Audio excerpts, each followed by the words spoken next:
T20 world cup 2024లో team India విజేతగా నిలిచిన సంగతి తెలిసిందే. అయితే ఈ ఫైనల్ మ్యాచ్లో టీమిండియా తరపున టాప్ 3 బ్యాటర్లు విఫలమైన విరాట్ కోహ్లీ అసాధారణ ఇన్నింగ్స్ ఆడాడు. విరాట్ కోహ్లీ, అక్షర్ పటేల్, శివన్ దుబేలతో కలిసి మంచి పార్ట్నర్షిప్ను నిర్మించాడు.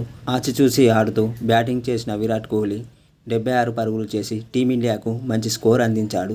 అయితే విరాట్ కోహ్లీపై పాకిస్తాన్ క్రికెటర్ షహబాజ్ అహ్మద్ ఆసక్తికరమైన వ్యాఖ్యలు చేశాడు. మా జనరేషన్లో విరాట్ కోహ్లీ ఓ దిగ్గజం. మైదానంలో అడుగుపెట్టిన ప్రతిసారి అతను ఒకే ఉత్సాహంతో బ్యాటింగ్ చేస్తాడు. తన ఆఖరి టీ20 మ్యాచ్లోనూ కోహ్లీ అదే జోరును కొనసాగించాడు.